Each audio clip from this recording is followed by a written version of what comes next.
is Florrie Ebner. I'm from South Hadley, Massachusetts.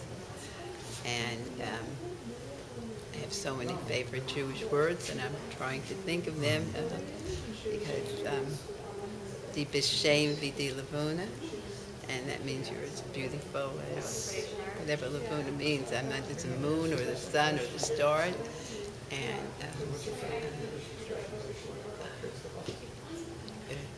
sei gesund, and be well, gay and good health. Again, sag nicht the Kinder hört, and that means don't say anything because the children are listening, and that meant we all had to go, be quiet, and listen because they must be saying something we shouldn't know.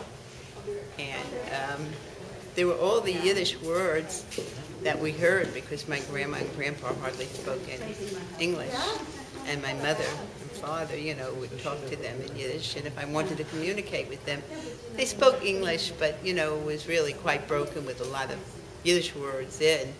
So we knew all the things, and when they tell you sheyn, how sheyn you were, and wonderful you were, it was always in the Yiddish words.